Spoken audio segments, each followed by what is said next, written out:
fame. Look, we know your type, afraid of a fade. It was shame when I said, but shit, a spade is a spade. To me, my transition got me showered in praise. From the streets to the stage, the change in the... Hey man, welcome to Spade podcast. I am your host T Cole. Follow me on Instagram and Twitter at T_Cole29, man. Hey man, one time man, it's the kid, your partner, my partner, everybody partner, man. DJ Partner V. Make sure y'all follow me as well on my social media, man. It's Partner24. What's up, man? Man, you already getting now. Yeah. POTNADE on 24, man. That's my IG. Make sure you follow the gang as well. Spade. Pod POD. Yes, that's the IG. Yeah. Feel me? And make sure you subscribe to our YouTube channel, Spade podcast. We're uploading currently. You just need to check out our recent video. Leave a comment, share, do all that good stuff. Comment, all that. Yes. Tap in. Right now. For sure. How you feeling, brother? Feeling alright, brother. What? You look like a Muslim right now, man. For real? Yeah, with the hood, the little beanie. Yeah, my brother. Being by my brother. But look, man, this right here a special episode right now, man. For sure. I'm not gonna say too much. I'm not good with introductions. Nah. You know. I mean, come on, man. I mean, I got bring him in. Man, black-owned business, self-made. I'm talking about hitting the tracks running right now as we speak. Like touring the whole state of Georgia right now. Matter of fact, the whole USA, I would say. You know, military. I don't really want to say too much. I would like to give the floor to her and her business partner. Please, give a round of applause for Rolesha. How are you, everyone? My name is Rolesha. This is my partner, Chris. I am the owner of Sukari Spirits. So yes, it is a black-owned brand. Yes, I am a veteran of the Air Force. Sukari is a vegan-friendly, kosher, gluten-free, all-natural, no preservative liquor. This particular flavor has a vodka base. It is made out of blood orange, dragon fruit, pineapple, pears, beets, and we use vegetables for the color. So right now, the color that you see is comes from the blood oranges and beets. So for those of you who ate beets as a kid because your parents forced you to do so, this is a whole lot better. Sukari, you could drink a whole bottle, get tore up, and no hangover. Most people question that, but I have a lot of friends, family, doctors, and neighbors can attest to that. So, yeah, I can too. I can say I have tried out before. I had bought a bottle. Yes, you did. I remember meeting you. I know it was. I think that it was like magical. I had walked in the liquor store. I wasn't really planning on going to the liquor store. I like, it's Friday. I'm going to have to walk in. And I see a little display set up. I see you. And I'm like, we always preach about supporting each other. We always preach about that. So, I had chopped it up with you. I asked you about what it was. And you were like, this a vodka? I'm like, really? The color's not white. It's not clear. I'm so, used to seeing vodka clear. And you had gave me the history about everything you just got through running down. But when you told me about no hangover, I was like, okay, I'm gonna go ahead and buy me a bottle. Yeah. And I tell you now, later on that night, I put it to the test, and I woke up the next morning feeling very fine. See, and I tell people that, but most people are so used to drinking vodka or other alcohols, especially when people say no hangover, and then they wake up the next day feeling like crap, and they be like, okay. So they automatically put mine in the same category, saying that, yeah, I've heard that before, yeah, it's a vodka. All alcohol gets you tore up. Right. No, it doesn't. Question. Yes. Did you go in there with that mindset, with I'm about to create a liquor that... No hangover? No hangover. I wanted a liquor that didn't burn and make me feel like crap. When I was in the military, especially in my early 20s, I partied hard, very hard. And I drank a whole lot, not just vodkas, but we did the gin, I did the browns. Oh my goodness, I drank a lot. But I hated feeling like crap the next day, right. Especially going to work. My first base was Warner Robins. Okay. You know how Warner Robins is. You know what the base is like, what it looks like. all we did was drink and party. So, got deployed, drink and party. But getting up the next day, having to be at work at 5 or 6 o'clock in the morning, hungover, migraine, and you're trying to work the gate because my job was military police. Oh, okay. So You had to be sober. So you stood in front of the gate with a big AR. No, at the time it was M16. Oh, excuse me. So now the ARs or the short guns, that's usually law enforcement. They're the ones with the blue uniforms that work the main gate. I was the one that did a security portion, guarding the planes or guarding other stuff, So or you the sharp back shooter. gate. So are you a sharpshooter? I'm a marksman, yes. In Yes, certain she weapons. is. Yes.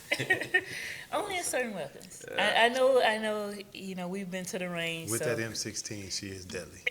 Oh man, Wow. don't run, people. Don't run. I do have one question for you. How much of the bottle did you drink? Oh, I shared it. We Okay. killed it. Okay, at least you shared it. We've I had did. some people who didn't share. Like I put it like when I bought it, and I was like, okay, I'm gonna put it through the ranks. So I shared it with my people, and they were like, man, it's not bad. I was like, yeah, it's not bad at all. And like we really crushed the whole bottle, and it was just like, and I was just waiting on like, is she really telling the truth? Because when like you hear no hangover, it's like, man, I never experienced that before. Like you going in on the whole bottle and not feeling like bad the next morning. But see, that's the thing. A lot of people won't buy it because of that. I've done promos where people say, if it doesn't burn and doesn't give me no hangover, it's not good liquor. Whoa. I've had And that too. I didn't experience that before moving to Georgia because we started, the brand was originally started in California. When they pride themselves on being healthy. But moving to Georgia, I wanted to experience things different, not just for the business, but for my kids. But coming here and being told that if it doesn't burn, it doesn't give me a hangover, make me feel like crap, it's not good liquor, I didn't know how to take that. Right. The only thing I could say is for the people that say that, unfortunately, that means they don't know what good liquor is. If you think you have to feel like crap when you drink it. Right. Now, Your face gotta turn up. Exactly. But, and I support all other brands, especially black-owned brands. But there are other liquors out there that you can drink, get tore up and no hangover. But people are so conditioned to drinking certain liquors that they see on TV or on reality shows or in videos that they don't realize you can have good liquor, whether it's inexpensive or expensive, and not feel like crap the next day. The reason why there's no hangover with Sukari is there's no artificial anything. Everything is all natural. There's no added preservatives, and even though it is sweet, there's no added sugar. It's just the sweetness from the fruits that's in it. And then that term, the name of your brand is like Swahili. Yes, so Sukari means either sweet like sugar or sugar in Swahili and in Arabic. Okay, Arabic. Yeah, That's mainly Swahili, because that's where we got it from. Try to do my research. Try to get my bag a little bit. Yes. You said you from California? No, I started, when I got out of the military, I got out in California, and I Okay. started a brand there. But I'm originally from Birmingham, Alabama. Oh, really? Yeah. Okay, that's dope. Yeah. That's dope. So you know road tie, right? No, Thank you. I knew he's gonna say something. I used to be a diehard sports fan, but traveling so much, I couldn't keep up all the time. I was in some places stationed where TV was months behind and we was watching recordings, so I just gave up on trying to keep up. Because by the time I've already heard it from family and friends, they already gave up the scores and gave up what happened, so I just gave up on trying to keep up with sports and having a favorite team. Oh, so what made you join the military though? Well, I only applied for one college the whole time I was in high school, and I didn't hear back from them, so I didn't want to stay home. I saw how all the bad stuff that was happening, and I didn't want to be a statistic. So I decided to join the military. I sat outside the recruiter's office where all 4 branches was there. I spent 4 years Army ROTC and said I did not want to live like that. So I decided to go Air Force. It wasn't until after my first year in the military I found out I did get into my college. Really? Wow. Yeah, my guidance counselors kind of sucked. And that. I didn't find out. I didn't find out till a year later, but it was already too late. But I have no regrets. I mean, everything happens for a reason, good or bad. Everything that I've done with my life thus far has brought me where I am today. You know, with Sukari, with the kids I have, with all of the things I've learned and all of the people I've met. So, yeah, no regrets. So what one of the things that you can say the military taught you, or what life lesson you learned from Less the military? passive. Less passive? Yes, I was somewhat passive before going into the military. It definitely made me stronger. I realized my love for guns. Wow. I like to shoot a lot. Doesn't really, and he is correct. Get a rifle in my hand, yeah, don't run from me. You heard that right. So, And I can qualify that because I am a Marine. So, Oh, so if yeah. I say she can shoot, she's a marksman with the AR. yeah. So you ain't never get this all the time. Like, did you hoop? Oh, I get it all the time. Yeah, right. So did you though? But you did in high school. Yeah, a little bit of college, but yeah, for the most part, not as far as I made it. I did have a friend who played overseas, and I went to go visit him, and they thought I played too. They like, hey, can I have your signature? And I was like, sure. Yeah. Yeah. Okay. That's good. But we do that a Sure. lot anyway. His last name is Beckham. So when people look at him, they're like, is he related to David Beckham? I got I do tired get of that. arguing with people. Yeah, that's his cousin. That actually fly a lot more than I thought, though. Yeah, especially when he wears the David Beckham soccer jersey when he goes to the games and stuff. They really do believe he related to him. So I see now, what you now it's a doing. run, Yeah, now I it's a see running what you're joke. doing. Yeah. That's a running joke. My worst one, though, somebody said I look like Charles Barkley. I was like, no. Nah. They were high or like, no Yep. offense, I give you like Grant Hill. Right. Yeah. That's the one I got. Yeah. Somebody look like Yeah. Charles Barkley, though. I give him Grant Hill, but not Charles Barkley. Yeah, They that were was the drunk. worst one. Had to be high, something of that nature. That's dope. So, you Yes. said you were in California, then you Came here. came here to Yes. Warner Robins. No. So Okay. oh my goodness, long story. Short story. I got out of the military in California. I lived there from 2003 up until 2018 when I moved here. So I was in the military for almost 12 years, so a little over 11 years. I got out because I didn't want to go to Afghanistan. I was going to be gone a minimum of 15 months, and my daughter would have been 7 weeks old by the time I left. So I was basically coming off maternity leave and then getting deployed. And I was like, no, because I had already done that to my son already. When he was young, he was 6 months old, and I got deployed. I had to leave him with the babysitter. I only had 48 hours to get packed, shots, and gone. And I had to leave him with her. I didn't want to go through that process again of leaving my kid with someone else. My thing has always been, I made my child, that's my responsibility, not someone else's. Right. And for you to tell me I'm going to be gone a minimum of 15 months, minimum? So that 15 Right. months could have been 2 years or 3 years. Correct. By the time I got back, she wouldn't have known who I was. So I took that chance and was like, at the time, I can honestly say when I think back on it, I wasn't ready to get out, but I also wasn't ready to leave another kid for someone else to take care of. Right. So you have 2? 3. 3. Yes. Okay. So what's that your driving force to push your brand even more? You know what? When I got into the liquor industry, it was right after the market crash. The So the second 08? time. Or the 08? No, so the first time the market crashed, it was the 07, 08. The second time was 2011 or 12. So they had two, the housing market, and then it was the housing market and The car dealerships, right? car dealerships. It was the stocks, bonds, everything was happening because I lost a lot of money. So all of the money I had been putting aside and investing since my son, I had lost over half of it. Wow. I had already had to short sell the first house I ever bought, and the stress of being completely broke with kids, I didn't want like that feeling. I mean, all you saw in the news were people committing suicide and people being homeless, and I'm stubborn and I'm pig-headed, and I know I do everything I can to make sure I don't get to that point, but everyone plans, and stuff still happens. Right. So I wanted to start a business, something that was recession and depression proof.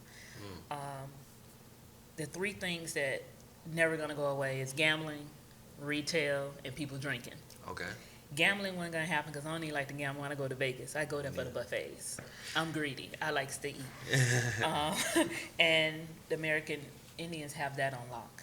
Retail is good. People like to shop, but if you're a retail store owner, you still got to get your products in to be able to sell. And if the market is crashing and you can't get stuff from your vendors, then you're basically screwed. Yeah, we saw that this past year.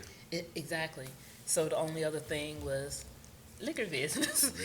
No matter good or bad, people gonna drink. I don't care if it's their last dollar, their last quarter. They're gonna go buy a mini. They're gonna buy alcohol, even if they got to make it themselves. They're gonna drink. Right. So this was the safest thing, but I can honestly say I had no clue. You can cuss on here. No clue about alcohol other than what I liked, what I didn't like, and how I wanted to be different from other brands. Please tell about the process of getting these different fruits and this into like crazy. Like how was the tasting process trying to get it? Cause I know it just didn't happen with one shot. No. So the business was actually started December 2013. Didn't get product in hand until 2015. So it's not just the coming up with an idea, I'm gonna start a liquor. You have to get the licenses, the permits. So you got the federal first, and then you have the state. And then depending on the state, you got state, county, city, and local. Yeah, they all in your pockets. Trying to get it. Oh, they ain't no trying. They They gonna all get in it. your pocket. They're gonna get theirs before you get yours. Wow. So the actual process started in my kitchen. Just mixing different flavors and trying other liquors, seeing what I liked about them, what I didn't like about them. A lot of alcohols is the lingering aftertaste. Right. Some of them do taste like medicine, just like I said earlier before we started. Some people say that Sukari tastes like cough syrup. It all depends on where you're from and what you're used to eating. So the only liquor I know that tastes like cough syrup, no matter who makes it, it's a cherry flavored alcohol. Cherry flavored vodka, gin, whatever. It always has that tastes like cough syrup. I don't even prescribe to those. So. I'm like, hey, give me that cherry flavor. Nah, I don't. But that's the only one that I found that you cannot shake that bad taste. So once again, I used to drink a lot in the military. In the beginning, it was gin and juice. Oh, so Snoop Dogg was your influence? No, it was just, Snoop Dogg was in bed. I think it was cheap. I ain't gonna lie to you, it was cheap. It was not Tangerine orange Tangeray, juice. yep. Exactly, see? Military Then special. it was the Browns out there. So what, the ENJs? Yes. Yep. You already know. The booze for him. No, I didn't do the booms. No. I didn't do the booms. Then when I went to Korea, it was the soju, it was the sake, and the browns. And then they had this thing called brown beaning and green beaning. Yeah, that's what color comes out when you drink too much and you get too. Ooh. So, yes, all of those Looking came like into... sake. Man. But hot sake ain't bad. I'm going to tell you that. I like sake on my sushi. Okay, but no. Hot sake, like a tea, depending on who it's by, is actually very good. Okay. Yeah. So I took all of those. I'm gonna say I hate this. This is gonna sound so bad, especially if my son hears this. All of those years of drinking and partying definitely made me think about what I like and what the complaints were for my coworkers and friends when we went partying the next day feeling like crap. All the concoctions we used to make to try to get over the hangover. Half of them worked, half of them didn't. Okay. So when I first started with this, I used to have another partner, and he was like, let's do tequila, a flavored tequila. I learned about tequila when I was stationed in Texas, taking trips to Mexico at the age of 18 and 19, where you can drink there. Right. No, me and tequila, not friends. Not at all. No. I like tequila. I can't. You know what? After those years of drinking it, the smell of it makes me nauseous now. See, We the partied bad too much. experience. See, No, we just drunk too much of it Yeah. for a long period of time. yeah, that's how I feel about crying apple. If I can smell it, or even if I see the bottle, You don't I do don't want that? to be.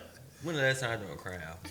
Think about it. You right. I used to pull up But, with it. but you know what? you say that, but when I make my my crown apple cobbler. Crown Apple apple cobbler. That's what it is. Like you talking about like It's peach an apple, cobbler? Yeah. No. Nobody I'm used to sorry, be- Apple no, pie. I'm sorry. That's so my crown peach Crown cobbler. Okay, crown and then peach. my Okay. crown apple pie. I like peach. Yeah, you peach guy. For Yeah, sure. yeah, I like peach. But apple, it's, Trust me. You got it because of green at first, right? I mean, it was new at that time. Yeah, we ran it down. yeah. Then like during the pandemic with nothing to do really, and then playing like drunk Uno and tonk and stuff Oh, you like did that, with and the- I with the lost. apple. Oh, okay. I had to take multiple shots. But did you want to take the shots? Did you lose on purpose, or were you too drunk and just couldn't count the cards I right? think I was being cheated. That's possible. That's probably what it was. Yeah, we're That's gonna go probably with what it that. was. I'm going with We're that. gonna go with That way that. it happened. I got cheated. See what had happened was, but yeah. But now back to the pie and the Okay. I'm trying to see what this. I mean, do it make you? It don't make you. It doesn't make you drunk, but it tastes delicious. It I ain't made them for the holidays and invited people over, and there was none left of me either. Right.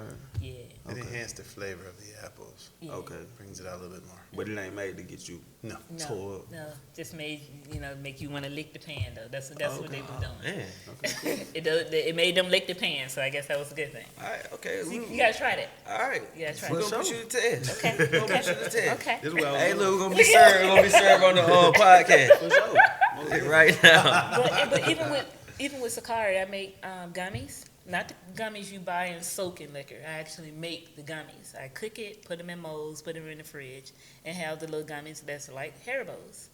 Wow. Okay. Yeah. Now those will get you lit. Oh. So really? you will get drunk off the gummies. Okay, I'm with those two then. So them on so, that. yeah. The list is going. Yeah. What else can you do, please? What else you got? Yeah. I just like trying different things. For sure. Bet. What got you into that though? Like just trying. Yeah, just trying different things. Like I said, originally, my ex-partner wanted Tequila. tequila, flavored tequila. Correct. Flavored tequilas to me don't taste right, but I'm not gonna blame it on the tequila. I think it's just me and my experience with tequila over the, from drinking so much of it now. I just can't stand it. Okay. But I said, okay, you do tequila, I do vodka. Let's do a focus group and see which ones people like. Well, vodka won.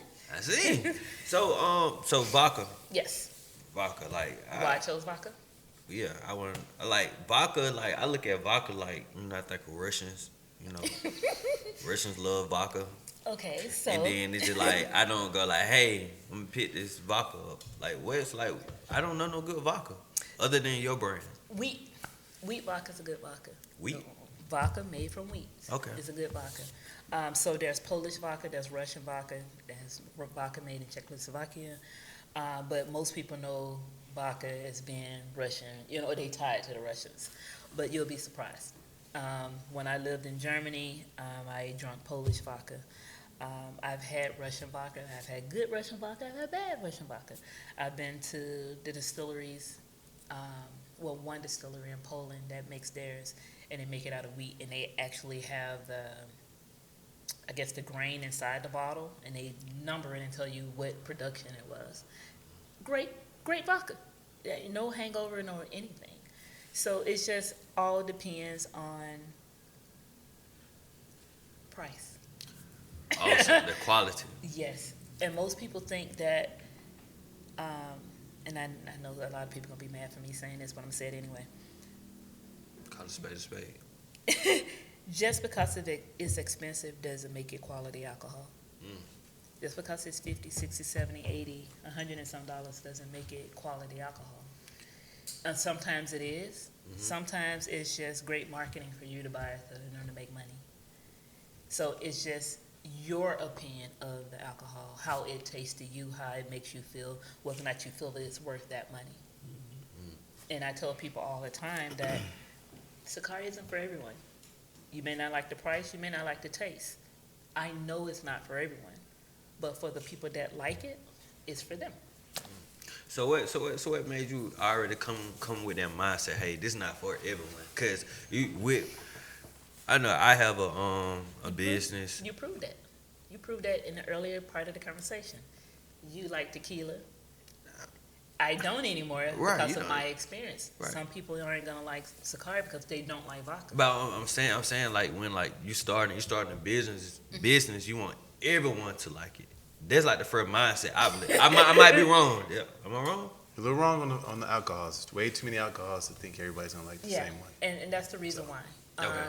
Because me creating this and it being vodka based, I was already putting myself in a category that has probably hundreds of other vodkas out there. So I was basically getting, I've had people tell me I was setting myself up for failure from the beginning. Why would you go into an industry where there's hundreds of vodkas out there, where it's going to make yours different from the rest? So that was the thing I had to focus on when creating it. Even when I reproduced it later, a few years later, I had to ask myself, what type of sustainability I'm going to have in this market with all of these other vodkas? And the only thing I can come up with was keeping it all natural. I wanted to cover all of the health categories I possibly could, which is vegan-friendly, kosher, gluten-free, GMO-free, no artificial flavors, colors, just all natural. I mean, there's nothing artificial about it. So at the time that I started this, just from the research I was doing, I couldn't find anything else out there like it. Now there's a whole bunch of them out there like it, as far as fruit and vegetable infused. But I think sometimes it's a turnoff for most people, even when you said, that's vodka? Right. Yeah. Right. So now that's part of my market. Yes, it's vodka. Right. Because people look at the color and they're so used to flavored alcohol being clear. Well, usually if it's a flavored alcohol and it's clear, that means it's artificially flavored, artificially colored, and that's the reason why you get the All hangover. of the bad stuff in it. That's why you get the hangovers and stuff. But I wanted to try not to do that. So, like in the bottom, you see where it's a little cloudy? That's the fruits and the vegetables that's settling. So I always tell people to shake it up. And then some people say, well, what is that floating around in it? I'm like, Lord. I had to take a deep breath and catch myself because I'm like, okay. And I was like, well, ma'am, it's because it's all natural. That's the fruits and vegetables that's floating around in it. But what if I don't want it? In my mind, I'm thinking, buy it. Right. But I can't say that. So instead, I was like, well, ma'am, it's not for everyone. If you don't like the floaties or the sediment, I can recommend another vodka that's infused that you may like. I don't mind recommending something else. You don't have to like mine. Right. Like I said, it's not for everyone. Right. And I'm all about pushing other brands, especially black-owned brands. So I'll turn you on to another brand because there's too much money out there to be made by everyone, and I can't monopolize it all. So why hate, why have a crab in a bucket mentality when I can just say, hey, there's another brand over here. You may not like mine, but let me introduce you to something else. That's nice.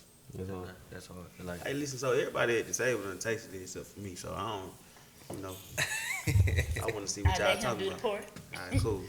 So another thing about Sukari, it mixes well with just about anything. Sprite, 7-Up, lemonade, somebody gave you some bad champagne. If you like Fireball, I'm not a fan either. But if you like spicy, I mean, I have, but if you like something spicy, ginger beer. Yeah, just add ginger beer to it. You're looking at me like, yeah. you don't like ginger beer either, huh? he's not familiar with I ain't it. familiar with it. Okay, so it's not an actual alcohol, it's a soda. And it just has ginger in it to add a little bit of spice. Okay. So instead of like Fireball with the cinnamon in it, and it's real hot, you just add ginger beer. It's not as spicy, but you still get that little spice, but you still get the sweetness with it at the same time. Okay. Yeah. All right, cool. Yeah. I got you. And for those of you who think Sukari is too sweet, it's okay. That's what club soda's for. Or tonic water. Tonic water. Yeah, you'll be surprised. So many people have said that to me, tonic water. I always just say club soda, but they say tonic water. I'm like, okay. Man, I had moved into my apartment, right? So my mom had bought me some tonic water, and it was still sitting there when I moved. Like, But what's the need? it's so most people, like I said, don't like sweet alcohol. So it's just a way to tone it down. Gotcha. That's all. Gotcha.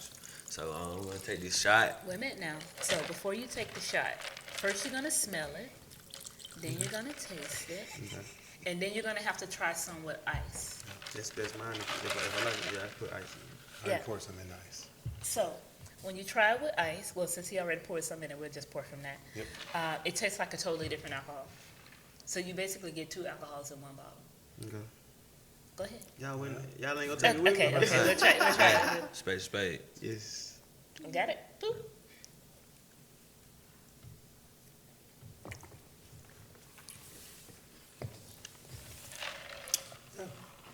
He was like, yeah. Yeah.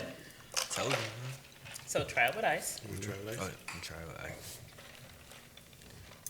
What about cameraman? Cameraman, Would you like to try some? So we have to make him one. I mean, I got it. so he needs one with and without. It's good. Yeah, we got to work. Y'all We really- got to work. We got to work. Y'all really actually had me thinking it was gonna taste like cough syrup. I know because I like to be honest with people. I like to tell people the feedback that I get about the brand, and I tell people hit me up on social media. You know, our Facebook, our Instagram, our Twitter, any one of them, and give me your feedback, good or bad. Because if you don't let us know exactly how you feel about it, we don't know what to improve on. Right. This particular one has been redone 3 times. And the reason why is not just because of changing my vendors for the fruits and vegetables, but it's also trying to improve the product to where I try to make it as healthy as I possibly can with it still being alcohol. Right. But this last production we did beginning of the 2nd week in March, we changed the whole way we make it. And what I mean by that is it's still the same formula, still the same, fruits and vegetables, but we used to use filtered water. Now we use reverse osmosis water, which basically means water with all of the minerals and stuff that our water companies put in our water. It's just straight water, nothing else. Okay. And then we pasteurize it. So pasteurizing is like a form of sanitation or sanitizing to where it cleans out everything. So it enhances the flavor. It enhances the smell, all of that. So even though this is 50 proof, it may taste like it's 80, but it's still 50. Okay. You still get that, it still hit you hard, like you done drunk. You can drink half of the bottle and feel like you done drunk the whole bottle plus some, and then wake up the next day like you didn't drink anything. Right. But it's gonna hit you like it's 80, even though it's 50. Okay. Cool. Oh, I want to. So How you get did your money's worth. Oh, for sure. so? How did you come up with the bottle design? How many different bottle templates you had to go through to go with this one? Well, how many different companies? I want to say it was over 20 different bottles. Okay, say that, bro. From black to green to tall, skinny ones to. So we had some that went like this. We had some that was like this. Like a body. Yeah, like that. I mean, I tried everything, and this company. I had went to them so many times, they were probably tired of me calling them about bottles and them sending me samples. And I said I wanted something unique. This particular bottle, they had in a warehouse, and I want to say it was kind of like discontinued. It had been used in like 5 to 7 years. And I said, I'd take them. Yeah.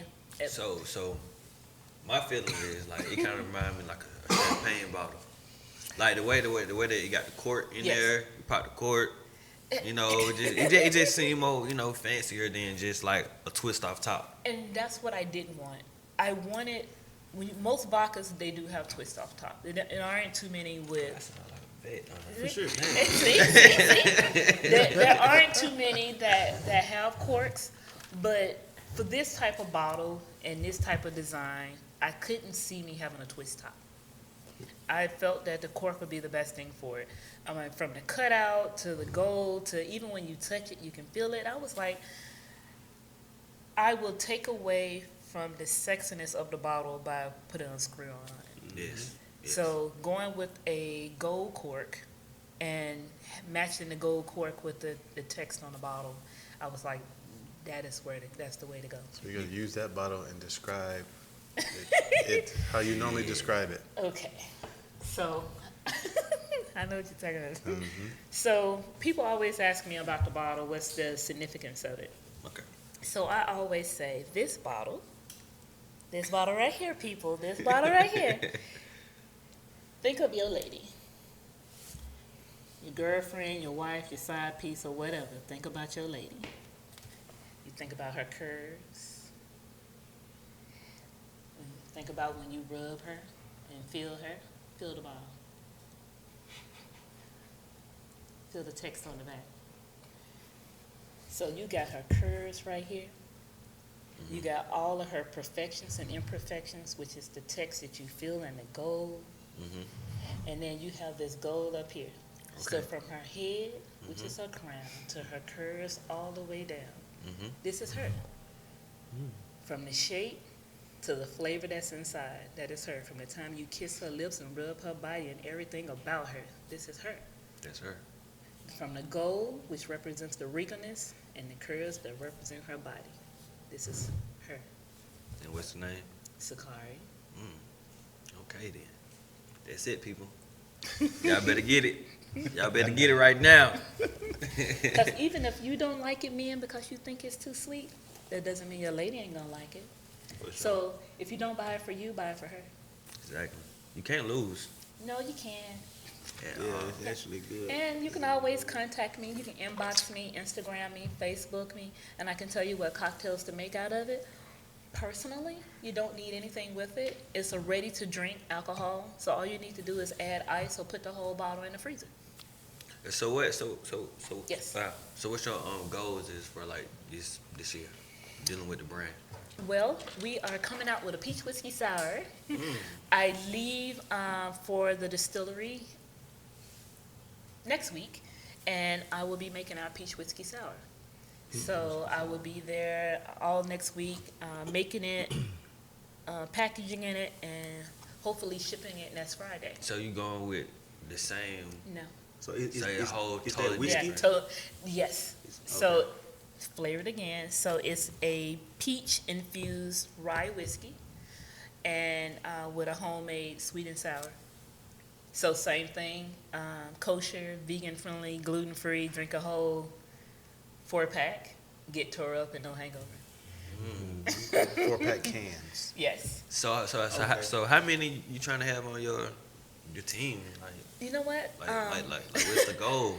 Cause you got a monster right here already. I can honestly say before I was even into the first year of having product, I already had 18, 19 other flavors in mind. I already have documented as far as what I want to introduce. But I'm not going to introduce them like every year, every 2 years. I need to make sure that each one has been in the market for a while for people to know that one, like it, before I move on to something else. And I also don't want to oversaturate the market with products to a point where people get tired of the brand. So, and I have no problem with creating flavors for other brands too. Creating flavors for other brands for them to sell for themselves. So, but I think slowly but surely, every maybe 2 or 3 years, or every 2 years. Every 2 years. How long has this one been out? This one been out for a few years, so I'm kind of overdue. But Only been in Georgia for a year. okay, yes, it's been in Georgia for a year. No. So I started coming here in November 2017, introducing the brand. Okay. That's how long it took. I didn't get my license here after all of those years of trying, because we're going to say a lot of people in the industry that you have to get your licenses from don't know the law or don't know the rules when you're a brand coming from another state, which makes it very difficult. You have to jump through a whole lot of hoops and spend a whole lot of unnecessary money before they realize they were wrong. And when they're wrong and you pay the money, there's no refund. Right. So I had to basically, and I know it's going to piss a lot of people off, but I had to learn their job and then learn the law for myself instead of expecting them to tell me because I was new here. So I am not trying to rush introducing different flavors here. I will take my time, learn the law, and as the law changes, make sure that I'm covered. But I may not introduce every flavor here in Georgia. I may introduce different flavors in different states because I've created different flavors based off a handful of different states, Okay. like, peach whiskey sour, Georgia, Right. Georgia peach. When I originally started making all of the flavors, I was making them for artists. Like Snoop Dogg, I have a flavor for him called Chocolate Delight. We all know what that is. Then I had peaches and herb, peaches and cream cocktail for them. So originally it was all about me starting a company creating flavors to sell to artists so they can start their own brands. I didn't expect to like it so much to where it became something I love and something I stuck with. Became your baby. Yeah. So, hey, we were trying to do the Spade collab with this. Okay. Trying. Because, But you said you wanted to, before I interrupted you earlier, you was talking about business and what you wanted to do, though. Other than this, you was talking about the different businesses, different things you was going to do, and then you got cut off. So. oh, I was saying I have my own business. Okay. No, I have a vending machine business, lead vending. See, I want one of my kids to get into that. Take their own money, so they can stay out of my pocket. but I don't think they relate to this right here. But I'm just saying, like, but I bet, yeah, it's still business. But I was just going back to what was saying, like, you start a business, you want everyone to be a part of it. Yes. But you realize, like, no, that's not it.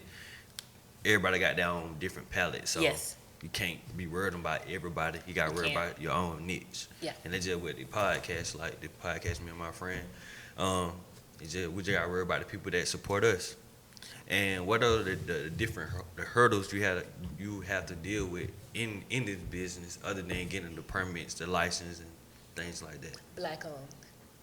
Speak on it. Before coming here, I did a lot of events in California. A whole lot. A lot of charity events, and a lot of them I can honestly say were not for minority-owned business or minority charities. Not because I didn't want them, but they weren't approaching me. And after doing them for a few years, I got cut off. And the reason why I got cut off, one of the socialites approached me and said that I lied about being the owner. I never lied. My business card specifically states my name and that I was the owner. But when someone other than a minority started their vodka brand, they jumped on board with that. I mean, I had been published in magazines, newspaper, on the news in different states, so they knew I was the owner. But instead of being courteous enough to come to me and say, hey, we appreciate everything you've done for our charities over the years, but we want to support this brand. I would have understood that. I understand, everyone helps their own. I'm cool with that. Yeah. But don't come at me and calling me a liar when I've always supported your charity. I didn't care black, white, Asian, yellow, green. I didn't care. So when I decided to start traveling back and forth to Georgia, trying to decide on how to bring the brand here because it was closer to home.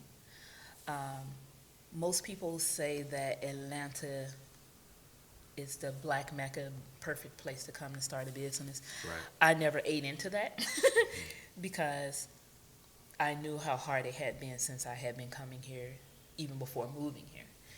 And the one thing I've realized that just because you're black owned doesn't mean that gives you a leg up here in Georgia. No. And I say that because there is, and I say this a lot, it's the crab in a bucket mentality. There are a lot of people that say they're out to help you, whether they're a website company, PR company, marketing company, or just people who know people come to find out they don't really know anybody. They just want to pick it back off of you. A friend of a friend of a friend. I got you. But you waste a lot of money dealing with certain people when you're trying to get your brand started. Those have been the hurdles. Wasting money, thinking that you were dealing with a person or a brand or a company that supposedly specialized in certain areas like PR or marketing or a website design, and they're not. They suck, and they give you excuse after excuse after excuse. And then when you ask them for your money back because they haven't honored their contract or whatever, it's like pulling teeth.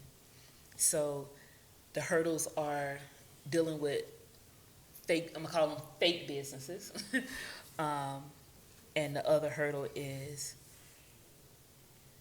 don't think that just because this is Georgia and Black Mecca, as everyone calls it, that your business automatically is gonna take off. Flourish. Exactly. In some areas it may, but the majority of the time the crab in a bucket mentality is what hurts you more than it helps you. So you have to basically do a lot of the work yourself. You have to build that rapport yourself, whether it's dealing with minorities or dealing with Caucasians or dealing with Asians. You have to do it yourself.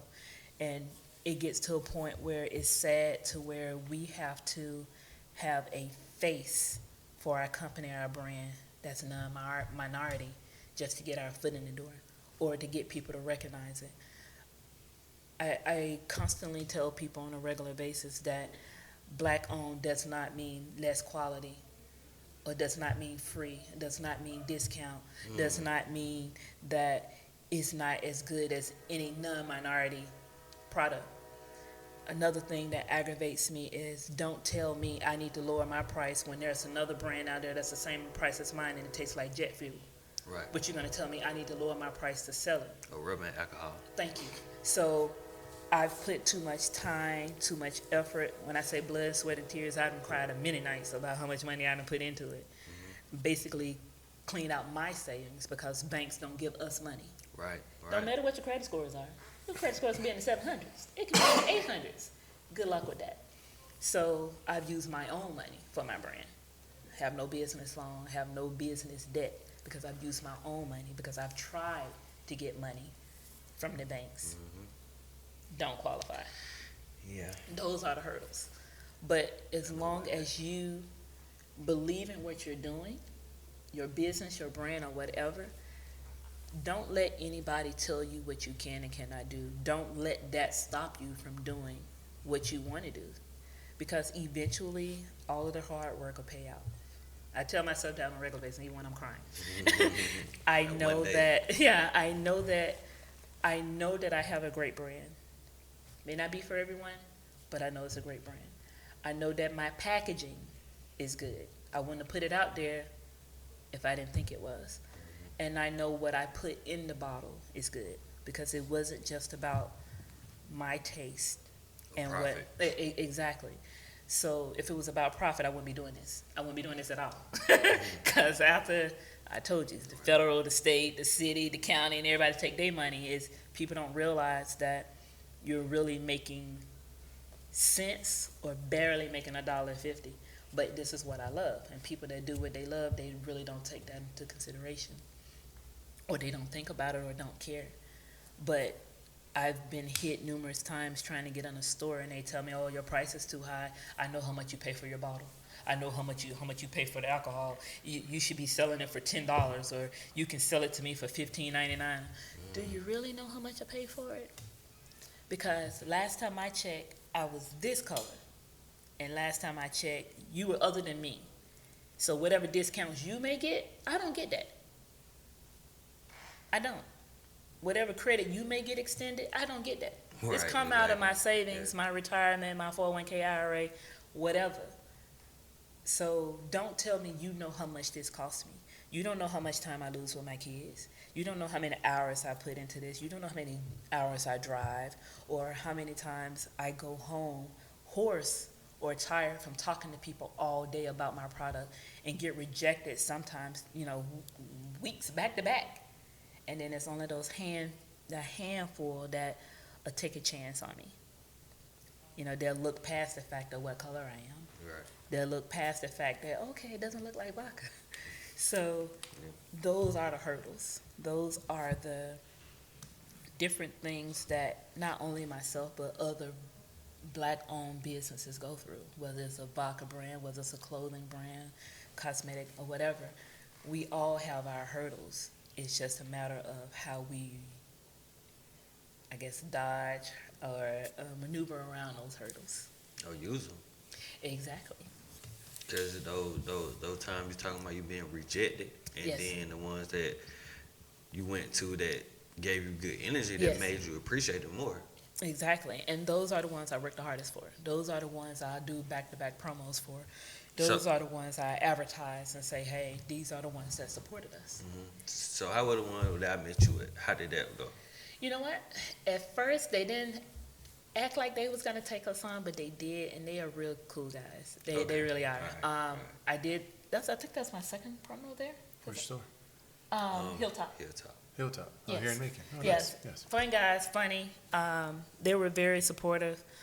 But like I said, there are some stores that may carry our product, but they don't push it.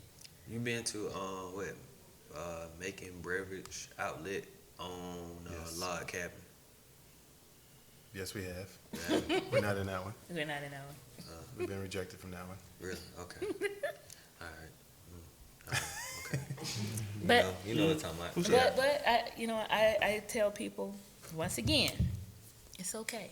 When one door closes, another one opens, and it's not for everyone. And I'm cool with that. But don't.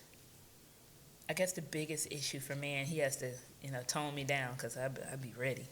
I don't like getting into a spot and you hide us. You don't put us with the vodkas. You put us with the mixers, or you put us with the liqueurs. And when people come to your store looking for it after we've posted you on our website, we've advertised you, and they come and ask for it, and you say you don't carry it. But it's there. I want how do you pay the store to house your alcohol? No, so we have to give. I'm about to get to you. She didn't say that correctly. I know, that's why I had to watch my words very carefully. Discounts. So the retail stores get their discount, Okay, I'm listening. and then the distributor has their discount. And then that's all of the other fees we have to pay. Like you have to pay for the bottle, you have to pay for the decoration, you have to pay for this, the little temper resistant, then you have to pay for the quart. Then you have to pay for the fruits and vegetables and the vodka that goes into it. Then you got federal tax, state tax, county tax, local tax, and then you got sales and use tax. Then you have the shipping. So you only when you said you only getting pennies right now. Yeah, I mean sometimes that's an exaggeration. I say less than $4 a bottle, and it all depends on what state you're in. Alabama has a 56% markup. 50. So they're taking 50 out the real. 56. 50 out the real. And that's not including the distributor has to put your product out there, because you can't sell it yourself. You have to go to a distributor, Right. and they get their fee. Right. So every state is different as far as what their markup has to be, and that markup is the discount you have to give them. So which one you prefer?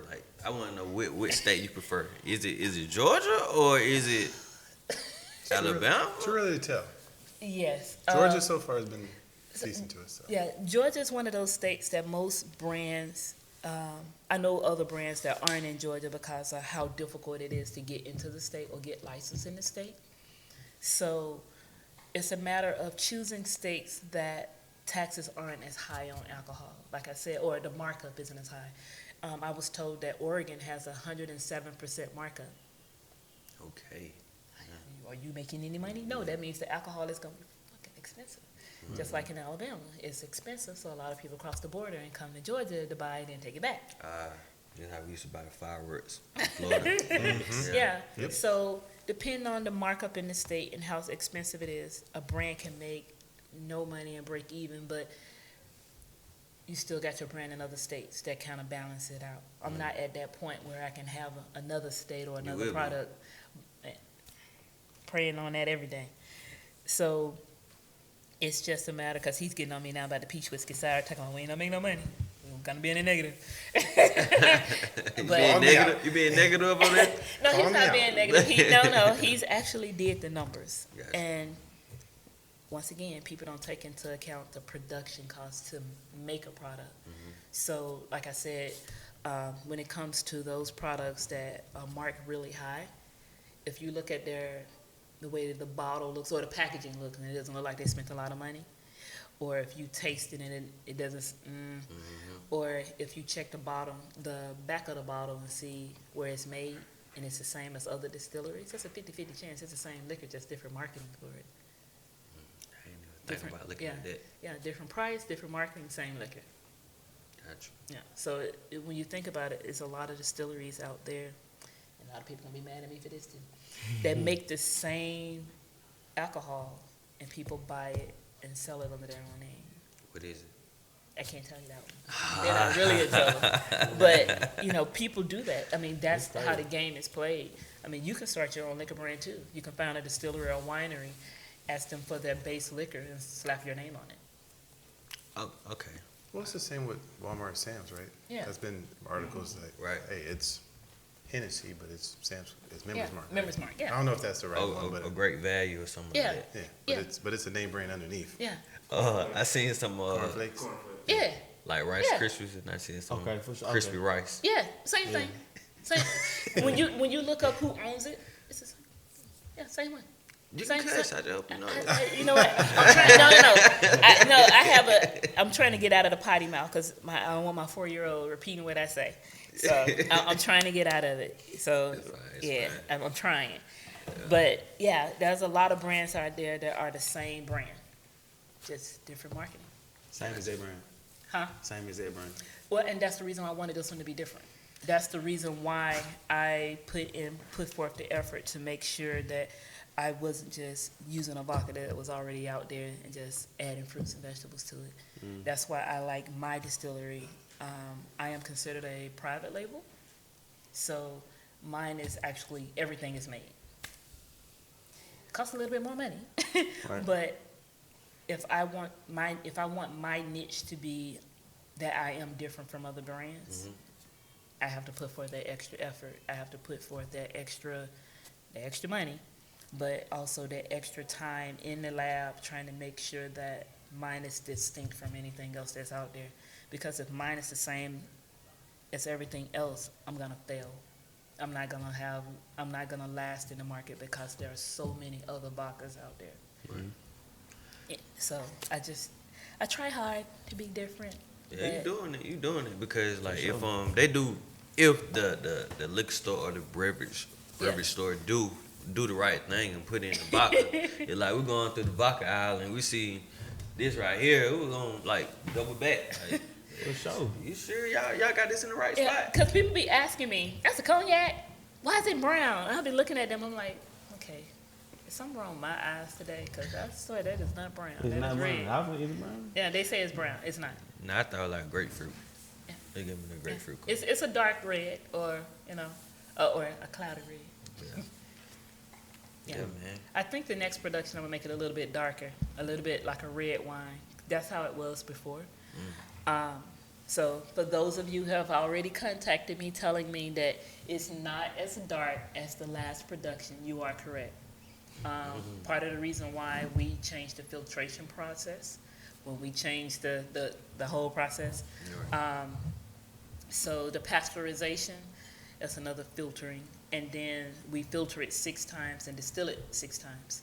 So it made it a little bit lighter because we was taking out all of the particulates. We tried to cut down on the amount of sediment.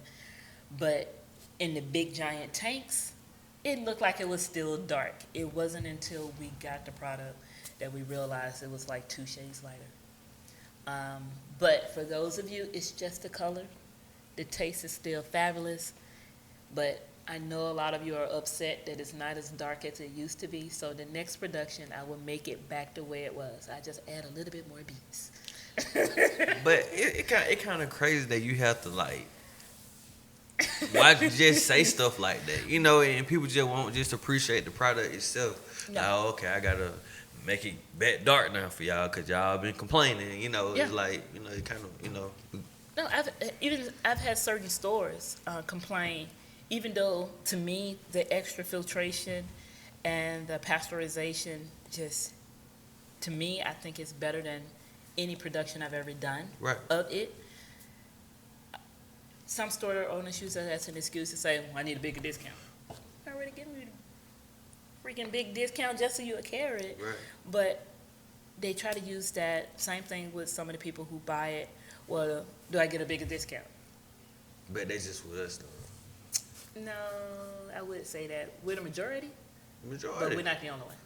We're not the only one? No, we're Okay. not. But the majority. Okay. He's the DJ, right? Yes. How many people try to get a homeboy discount? I mean, you know I'm already everybody popping, so. Right, exactly. I mean, some people respect it, but then you still got, you know. So I got a homeboy discount, an H-Liner discount. I shouldn't have said that. It's all wax now, bro. You know, you be like, But- I do it for, you know what I'm saying? But it be like, But see, that's the thing. I've had different brands that I help or promote or introduce them to other people so they can make money. And when they try to give me a discount and he gets on me about this, I'd be like, no, because I'm supporting you. You give me the full price because I'm not supporting you if you're giving me a discount. I didn't ask you for a discount. You're trying to make money and run a business just like I am. Right. Send me the bill. You know, what's your cash app? And then if they don't send me anything, I'll find out what their cash app or PayPal or whatever it is, and I send them the money anyway. Because my thing is, true support is not a discount. facts. Yeah. Mm. You know, Preach. if they work in their job, you know, if corporate or however you want to put it, when you go to work and be like, hey, you know, I did this extra hour or two for you. I didn't take lunch. I'm going to get that discount. You're going to give me that extra pay? Hell to the no. Exactly. They're going to tell you, take your ass on home. Get on my face. Right, right. Take your lunch next time. Exactly. Yeah. When you go to when you go to Walmart, are you going to say, oh, you know, with my discount, you know, I get that 10%, 20% off? Come on now, you know, I'm your cousin. This shit ain't going to fly. Facts. I mean, and people don't realize that. And it's not just friends, it's family too. Of course. Yeah. It's more of that. Yeah, Especially. yeah. I mean, but my thing is, don't come to me expecting a discount. Come and support me first and let me offer it. Right. But if you come at me that way, it makes it difficult for me to want to give you shit. Because then I'm like, I see here you. go your ass. I know your type. Exactly. We know your time. Yeah, you asking for something free before you even support me. It ain't- And for it ain't those that still. do support me, I'll send them something when they least expect it because I appreciate you sharing. I appreciate you reposting. I appreciate you buying a bottle and posting a picture saying, hey, cuz I bought it, thank you, this shit tastes good. I'm gonna send you something. I don't care if it's swag, you know, I can't ship to other states. But if you're local, I'm gonna take care of you. But like you said, you know, the first thing they come to you with, even if the first time utilizing your services, you know, they want that discount. Or they want that free discount. Oh, it's never gonna be that. Huh? It's never gonna be that. So, yeah. Well, I get that. You know who anniversary it is today? No. You know who birthday it is today? Right, right. You know I retired today. Yeah. The birthday one a lot. Yes. Birthday one. Yeah. Birthday, anniversary, Even at the barbershop. retirement. The Oh. bar- I get it a lot. Friends and family. And sometimes I can honestly say I don't mind when I could. But what friends and family fail to understand when you have a product, whether it's liquor, clothing, cosmetics, or whatever, anytime any alcohol leaves inventory, I get charged for it. Anytime it leaves, I get charged a federal excise tax, and then now that it's here in the state, I get charged the sales and use tax, whether I sold it or not. You have to pay those taxes on it, even if you use it for marketing. Like when you saw me doing the promo, Yeah. that bottle I used, oh yeah, I got charged for that. Dang. No matter if I sold it or not, I still had to pay the taxes on it. federal and state, county, city, you still pay those taxes. People don't think about that. So before you even get the shipment in, they're already hitting you. Yes. With that. So let's just say the product is made. Yeah. They're packing it up to ship it from the distillery, the warehouse, to whatever state. Federal excise tax, bam, gone. You gotta pay that. That shipping and that federal excise tax, you're gonna get that bill. So you really gotta be passionate about your craft with, doing this, because it's just like you getting knocked over the head several times before you even you could. getting knocked over the head, kicked, thrown in a bag, and dragged down the street. But once again, I love what I do, and I know that it's gonna get to a point where it's not just about hard work and not seeing the money, to hard work and you starting to see the money. Yeah. But to see the money is based off of quantity, just like people in the music industry. The more music you sell, the more, CDs or whatever, more Streams. Exactly. You make more money. But in the beginning, a couple of hundred, couple of thousand, you ain't making nothing. Right. You got to get into the 100,000s and the millions. So quantity means money. Less of the quantity, the less money you make. Correct. Yeah. So right now, all of the money that's being made is going back into the business. All right. Okay then. So Yes. people, make sure you purchase this at your local. Liquor store located at Christopher. We are We put him on the spot. in the city of Macon. We are at Bass Package and Cigars. We are at Hilltop Liquor, and we are also at Top Line Spirits. So those are the 3 locations in Macon that decided to give us a chance and take on our brand. So we appreciate all 3 of those locations. And those locations are, again, Chris.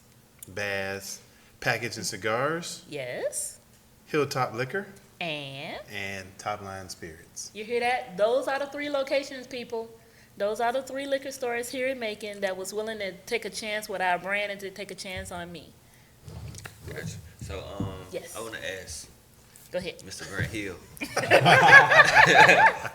Don't forget to sneak up on you. Be careful. So how did you all link up and become partners? Like, how did that relationship start? I want to know.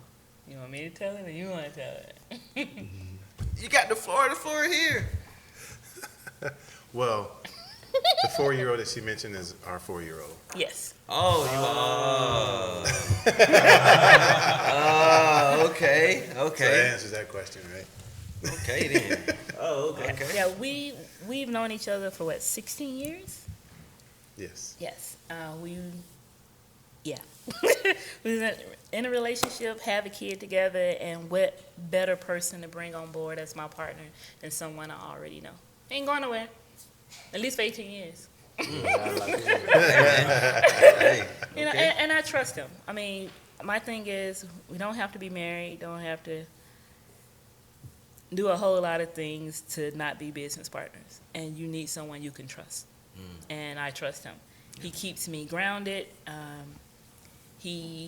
I get out of hand sometimes with the marketing and, we need this, this, and this, and this. Or I'm trying to do too much because it's just 3 of us just doing this. Chris Beckham, and then there's Christopher Smith. And it's just the 3 of us doing this. And he has a day job, and so does Chris. So my day job is this, but then I also got the kids. So they complete me. That's the better way of putting it. Hey, man. He's my CFO. He has the finances and he sells. Chris does sales and he's the business development. But when I was doing it all myself, I was stressed the fuck out. I bet. I was tired. So definitely bringing him on when it comes to the finances. He's good with numbers. And bringing on the other Chris kind of took off some of that load to where he was getting on me about not spending enough time with the kids. Because when I'm into something, I'm all in. I was like that with the military. I was like that with my government job. Or you corporate. like that with your relationships. Huh? Or you like that with your relationship. Yes, he will say yes and no, and he wouldn't lie because he know I don't want him to lie. I prefer him to tell me the truth, but I do get I try to do too much, as he says. Yes, you do. See, I know my issues. I win, still lose most of the battles. I mean, you know how that go. But I win some. Yes, I know when.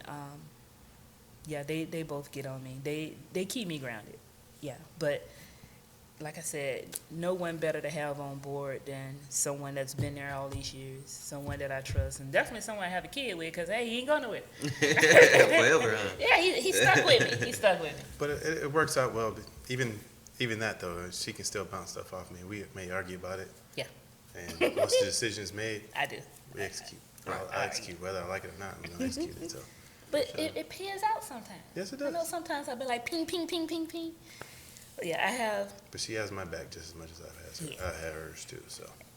Yeah, I just got to stop going 100 miles a minute. That's what he says. Wow. Yeah, he said a thought pops in my head, and I'm already 5, 6, 7 months, a couple of years ahead. Mm-hmm. Which is true. So, you know, Yes. this is Spade podcast. So, like, Yes. you know, we talk about everything, Yes. sports, music, anything. So, we mainly love music. Do you love music? Yes, I love music. You do. When I have the opportunity to listen, I am more 90s and early 2000 R&B. Okay, dope. So, I did a little scrolling, and I saw a couple years ago you went to the Essence Festival in New Orleans, and that time that seemed like that was like the best Essence Festival ever. Talk about that. You gotta just talk about the good part of it. Don't talk about the Yeah, it was great. I had a ball. Went with a few female friends of mine. We were all from different states. I was in Cali, Cece was in New Jersey, Sonia was in Miami, and Jacinta was from Vegas. And we all met up, and that was my first Essence. So did y'all see little Duval out there? We went to a lot of the after parties. So the actual concerts, they oversold, so it was packed. And you know, when it gets to capacity, you can't get in. I mean, it was so bad to where people were sweating, passing out, and all kinds of stuff. The music was great, but I was like, you know what? It's safer to just go to the after party at our hotel. And it was. It had like 3 or 4 parties. A lot of entertainers was having parties there. Shit, a couple of times we was up on the stage dancing with them. That was more convenient and cheaper than trying to go somewhere where it's overpacked. You can barely hear the music from everyone singing, or if it's so uncomfortably crowded to where you couldn't enjoy it. So we spent the majority of the time at the hotel and hitting up the parties there, which was awesome. Yeah. So yeah, I can't complain. Okay. So who are your favorite R&B artists of all time? I can't say all the time because I like a lot of them. Top 3. Solid question, though. No, it's not. Oh, No, okay. no. Come in. Let's see.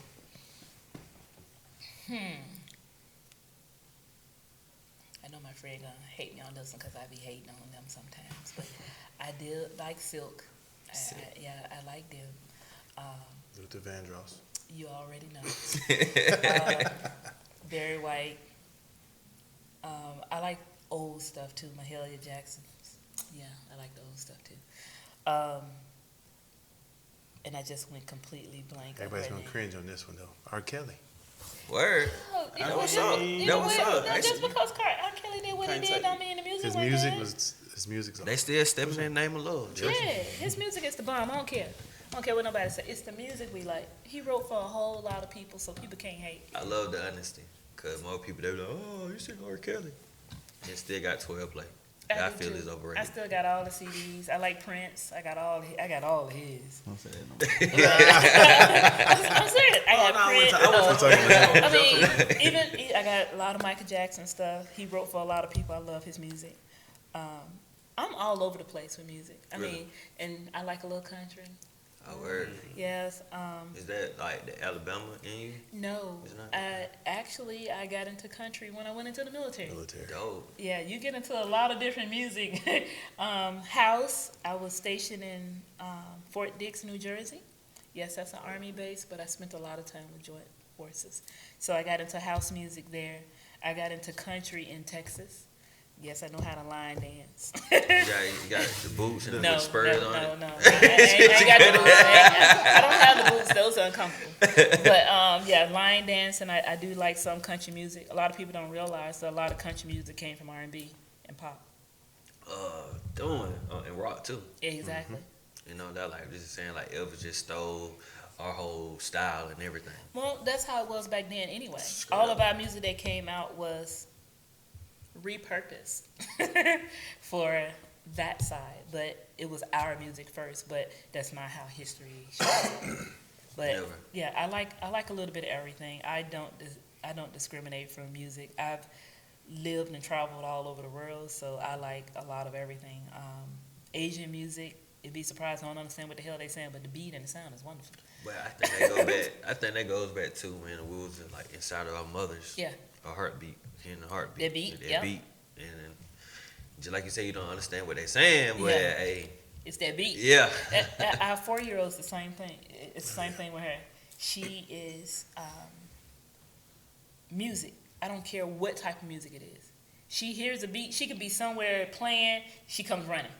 I mean, she could be crying. She'll cut it completely off and just stop and start moving and doing stuff. I'm like, Hell yeah. that music don't even sound right. But anything with a beat, she dancing to it.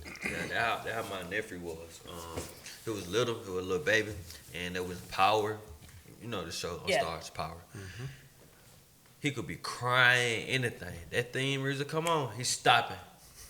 Like, it was crazy. We were like, really? He just stopped. He just was like crying his eyes out, and then now he just stopped. And he was like that till he got, kind of older. Now he's 7. So, but when like he was the baby, like he was like just, and just stop, I man. think the weirdest thing for us is NCIS. Yes. Oh, yeah. The Y'all theme song watch for that? NCIS. You watched that? Well, when that comes on, Nope, she, I don't even know the song. she Me just be neither. just like that. She Can't be in front describe of the TV. song, but Yeah, it's a weird song to me. But when it comes on, the 4-year-old, she'll come out of nowhere and be right there in front of the TV. That's dope. and she could be when it goes off, she could be in front of her tablet listening to something else and pause it and start dancing with it. Like, Wow. really? NCIS? Okay.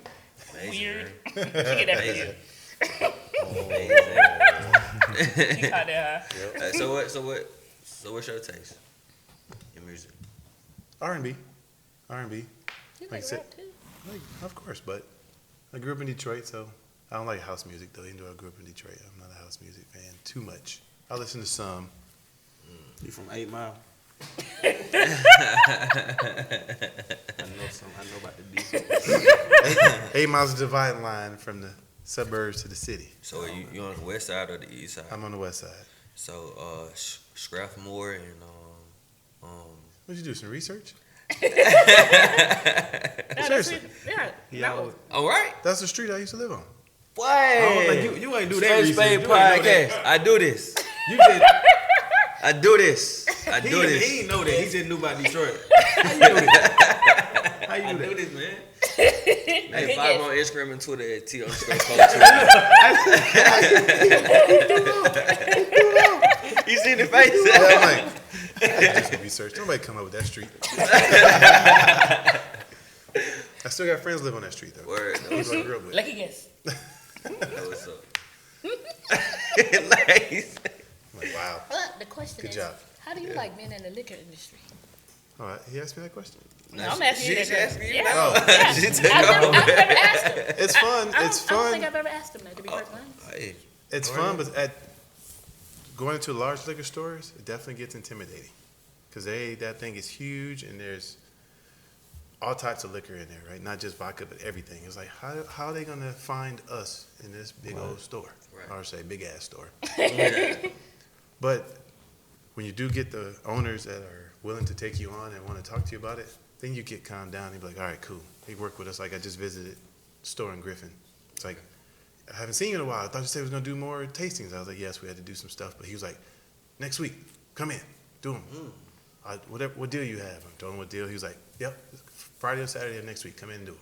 So that part gets gratifying, right? Right. When he's a little store owner, but he's trying to grow also. Right. So that part's fun, but it gets intimidating at times. you. Yeah, we And especially hit act like they don't 10 need stores you. a week and then get denied. Well, I've done some sales before, and she has too. And I was like, look, you can't get too high when everybody says yes that one week, because that next week everybody's gonna say no. So We you had gotta 2 stay weeks yourself. of no's once. All 3 of us. 2 weeks of nothing but no's. But you enjoy the victories when you get it. Of course. She did one store. The guy actually looked up. It was like, oh, she sold the first bottle at $2.05, and she sold the last one at $4.20, and we're out. I want what deal you I have? think it was what, 2-3 cases? 3 cases. Yeah. She sold in a few hours, and he was like, Yeah, that's dope. yeah, it was less. Yeah, it was Wow. less than 2 hours. I sold 3 cases. He was like, So- we went back together, and he was talking to someone in the back, and he was like, "Are you the one that was here that did the promo?" I said, "Yeah." "You the owner, right?" I was like, "Yeah." "So when you coming back?" That's dope. So yeah, I do. Like I said, it's just the 3 of us. We do everything. We do our promos. We make sure. We try to make sure that we're the first person that the store sees, and if we can do the first promos, we do. Okay. Yeah, because most liquor stores, they have brands that have never met the owner, ever, and we don't want that. We don't want to have that stigma, especially if we're here in Georgia. We want to make sure we show our faces at least once. I mean, if we can do it like every other month, make sure we just revisit and say, "Hey, how you doing?" Checking to make sure it's okay. How are the salespeople with the distributor? Are they coming through like they're supposed to? If not, they know to call us directly. They'll call us on our sales, and they'll say, "Hey, we're short," or "Hey, when is the next delivery?" And we're the ones that's doing that too. So like you saying that now. So once you all get this That's what he said. He already got on me about that. right, so by the time y'all really humping like stores in different states, Yes. you really gonna keep that up? No, but I am going to visit those states. And the reason why is because of the fact that, once again, a lot of these stores have never met the owner of the brand that they carry. Even if it's just me going there one time and say, "Hey, I just want to introduce myself. I hear that y'all carry my product. I just want to say thank you for taking a chance on us." I don't care if I have to go to every state and every store, at least once. It's just to make that introduction. Your face 'Cause- good. Exactly, because once again, a lot of these people ain't never met the owner. and the process will change if and when we grow that big, that like other CEOs to go visit their location. That's what she's gonna have to start doing. She don't know that just yet, but she will. Yeah, the so private what jet he's jets. doing is he's saying that I won't be delivering, I won't be doing the promos, No. I'll just be hitting them. Unless it's a big deal, then you go show up for that one. But Show yes, up. but you will visit the stores at least once a year. Yeah, show up in the Yes. pantsuit just waving. Yeah. And to be perfectly honest, promos, yes, I do jeans and a polo, but when I'm going to the store for the first time, I have on slacks, I have on a polo shirt or something. I be calling me Yeah, sorry. no jeans and a t-shirt when I'm going there, when that first visit. He gets on me about that, but my thing is first impressions are everything. Yeah. Of course. So I'm all about slacks and comfortable loafers and polo shirt. I got my Sukari jacket on and go up in there and they be like, "So you're the salesperson for who?" I don't say I'm the owner yet. I see what they got to say first. If they're willing to, listen and try it and they really like it, then I let them know. Okay, yeah. I would like- So why you do not go that route? Why wouldn't I go that route of letting them know? Yeah. I mean, you like, eventually like, tell like, them, right? like off the Yeah, rip. I tell them before I leave that store. Okay. I do. I have to, because I never want someone to come back like the people That did was me in before. California. You're right. Yeah, even though they knew from the beginning. That you were. Yeah, I never want to deal with someone saying, "Oh, why didn't you tell me you was the owner?" I've had that happen a few times, but I gave them the business card. We'll be talking and talking and talking, and we're like, "Well, hey, just let me know whatever you need. Here's my business card," and they don't pay it attention. They don't pay it any attention where it says I'm the owner or the founder. So sometimes it's that second visit when I show up and I'm talking to them about, "Hey, did you get a chance to try it? Hey, do you mind if I do a tasting with your staff so they can try it?" Especially if they're coming in for a meeting.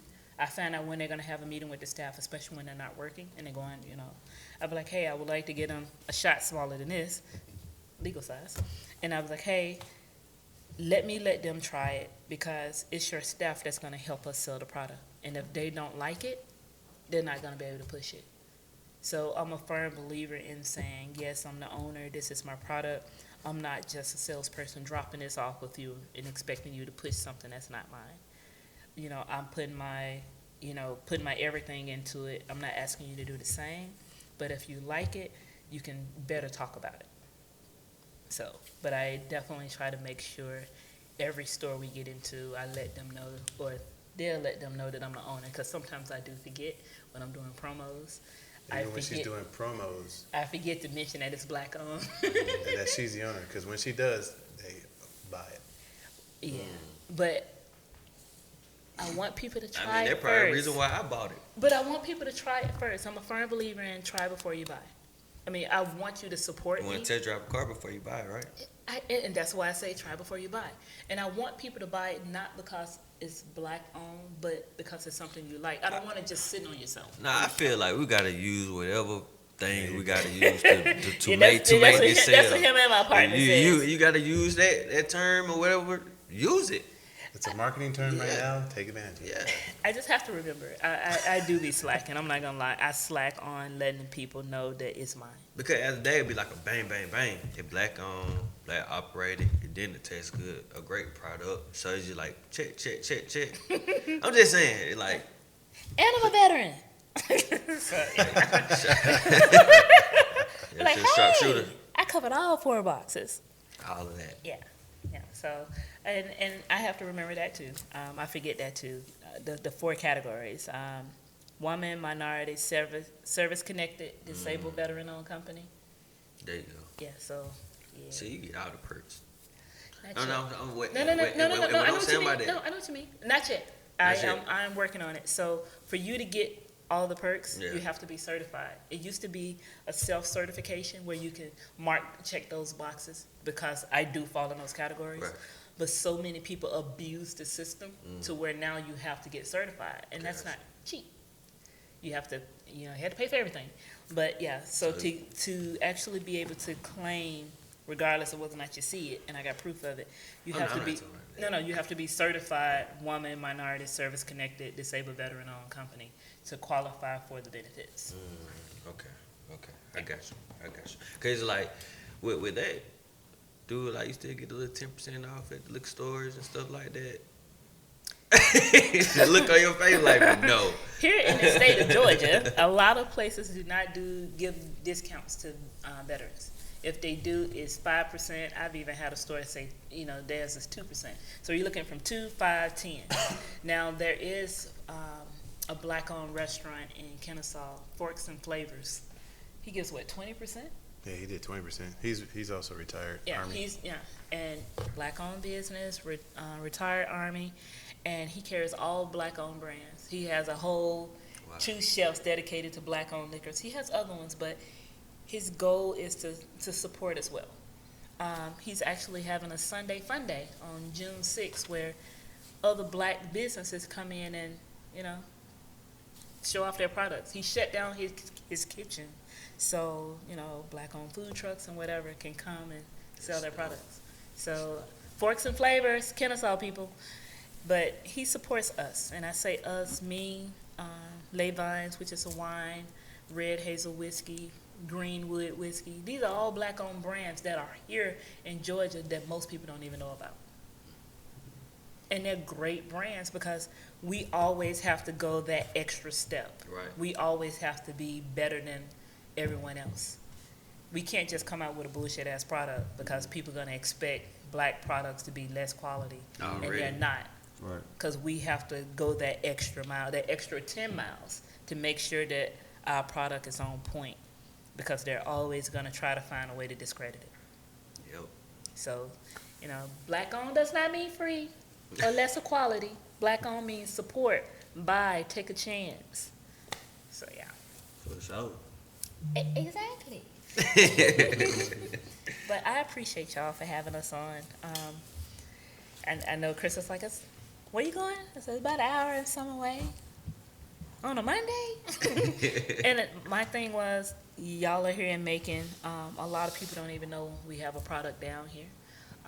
You were willing to take a chance and buy a bottle. You was also willing to take a chance and have us on the show. So I think that was, for me, I said it's a win-win. You got the chance to try it and give me your honest feedback. And it also gave us the opportunity to let other people know that we're here in Macon in the 3 stores that was willing to give us a chance. And what are the three stores again? Top Line Spirits, Hilltop Liquors, and Bass and Bass. Yeah. Spirits. And Spirits. spirits. Yes. So our other shameless plug is if y'all know any good restaurants in Macon, give us a shout so we can visit those. Yeah, it's you want to talk off air about it? Oh, it don't matter. Yeah. But we definitely, because you got something to plug, and then you know what I'm saying, at the same time. Yeah. We're helping We'll them pay them a situation. visit. For sure. And we're all about black-owned restaurants, black-owned liquor stores, black-owned everything, because we like to advertise them too.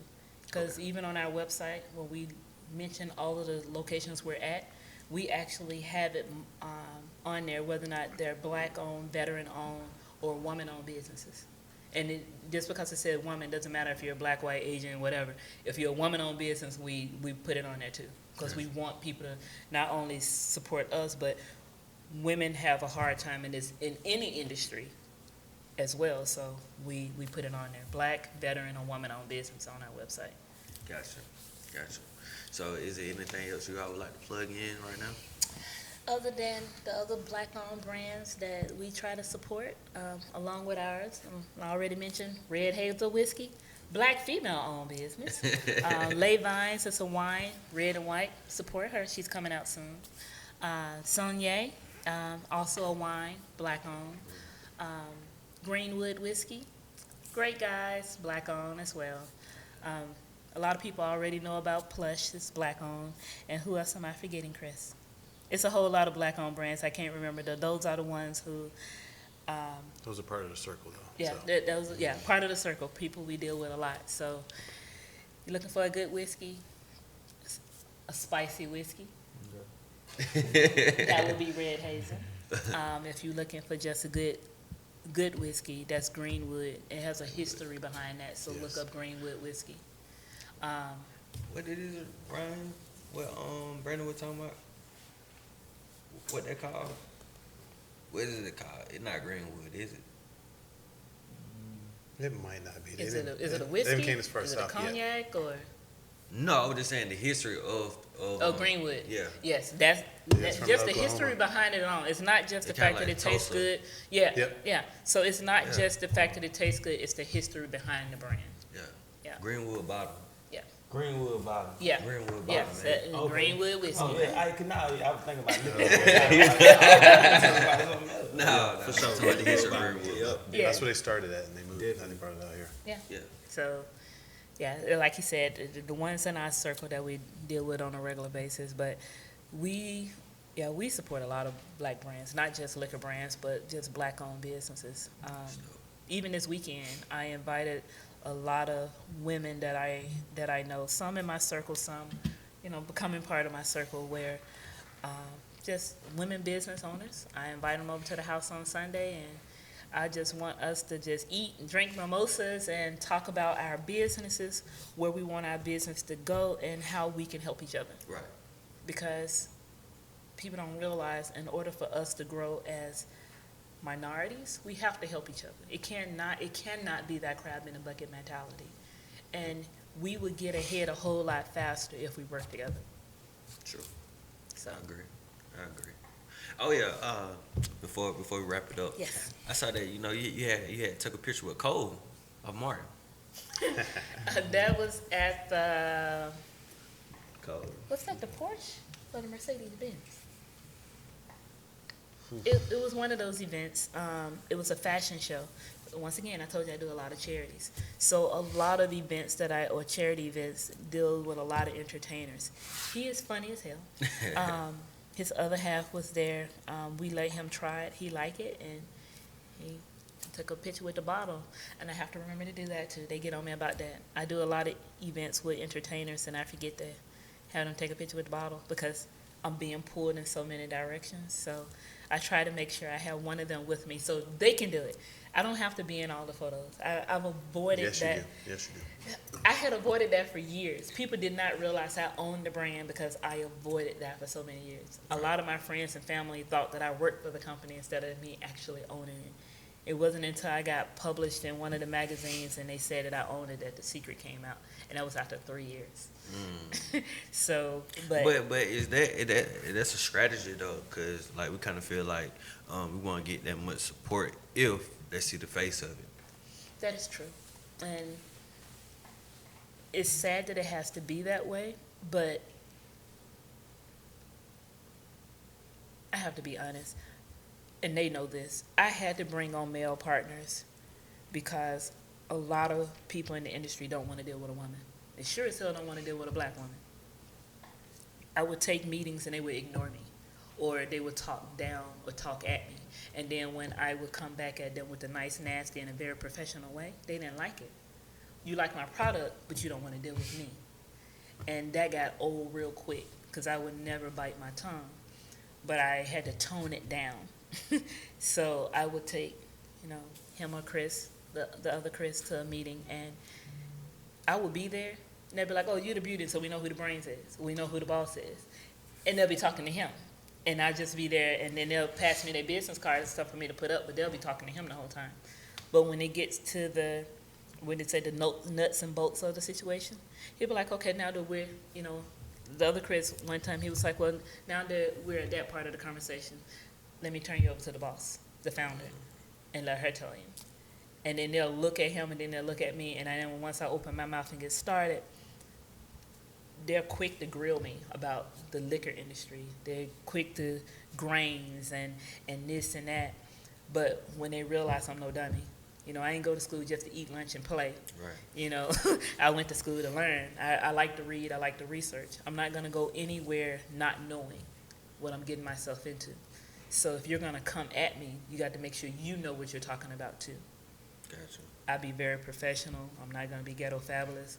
And that's why I said I have to watch my mouth with the cursing, because I'd be quick to. So I have to watch that. But to add on that, her humbleness is why she don't want to be known and seen in the front of it. It's not some strategic, but it's more her humble, like, I'd rather have this. Be the face and be the face. yeah, or I'd rather for them to be the face. Sure, because you just got through saying how you smart enough to use hey, I know me just being by myself, they're gonna try to turn me down, but let me have a male in here, then let me. But in some cases, it doesn't matter what I know. They still don't want to deal with a woman. So I'll go to the meeting, and when I get that vibe, and it's real quick for me to realize who I'm dealing with. And I'll be like, "You got to run this." I'll just sit here. Tag team. Yeah, anything you need to know, I got you, but you got this. But it's quick to know when they don't want to deal with me at all. So I'm like, okay, you don't like women. You're a male chauvinist asshole. Right. Okay, let me let my partner handle this. Right. And and it's sad to say, but I've gotten used to that. I don't even let it bother me anymore because this is You're part of the game. Yeah, the liquor industry was a male-dominated industry for Still is technically. for over a century, legally. Yeah. So Prohibition. exactly. So you got to play the game until it gets to that point where You have to play the game, then you can learn how to change the game. exactly. And that what you are doing. I'm trying. I'm trying to get Black Mama Vodka. Yeah, Black Mama Vodka. Black-owned brand, veteran-owned. Look her up. She just came out public in the stock market and everything. Look her up, Black Mama Vodka. I'll get her support too. She may not know me, but I'm proud of her because she's a black female with a liquor brand, and she has definitely changed the game. So how much is a share? She had, she did a crowdfunding at one point, and then she went to where they was selling shares for like $100 at one point.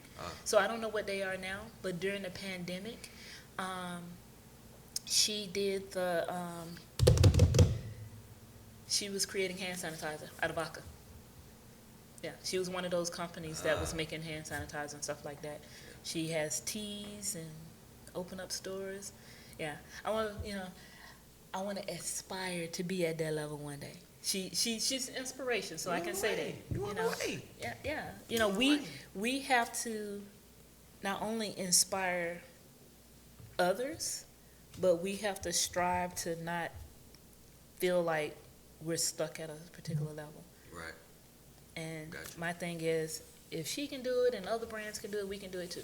Whether it's a black brand, white brand, or whatever, we can be at that same level without having to.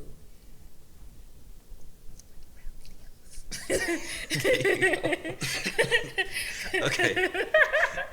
Hey, if you can read her lips, comment below. But I just want to thank you all for coming and just Thank taking you the for show having us. because this episode meant a lot to me because it's just like we stepping in the right direction. It's just the way that we want to take our brand towards. Like we want to support each other, different business entrepreneurs, black entrepreneurs, and then it's just the sky's the limit for us and you all. Exactly. So just want to say thank you for both Thank y'all you for coming. having us. Thank you. Thank Appreciate you it. for signing on. Thank you for listening. Don't forget to subscribe. And tell them how they can get in touch with you all, like Facebook and all that other stuff. Oh, the website, SukariSpirits.com. That's SUKARI Spirits with an S.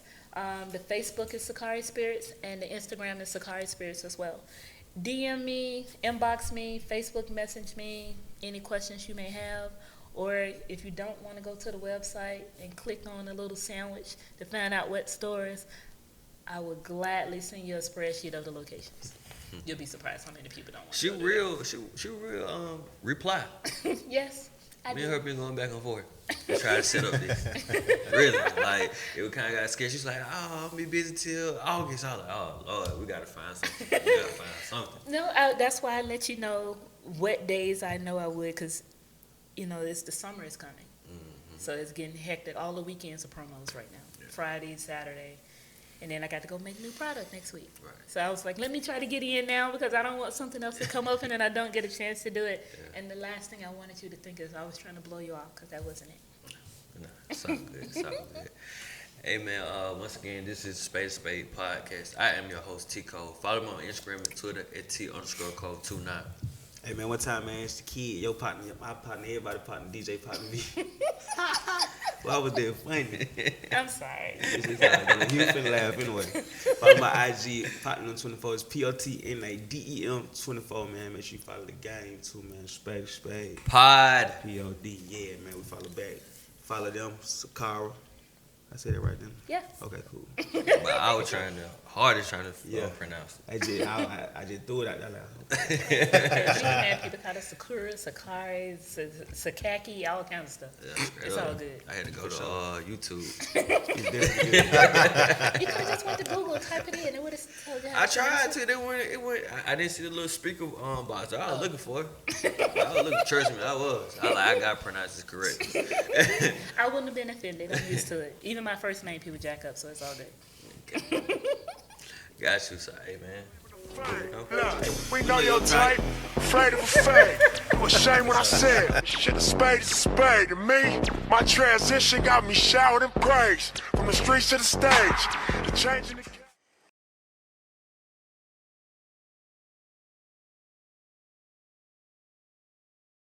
Down on my last, she wouldn't text me. Now I'm sitting on the rack, she wanna sex me. I see it all.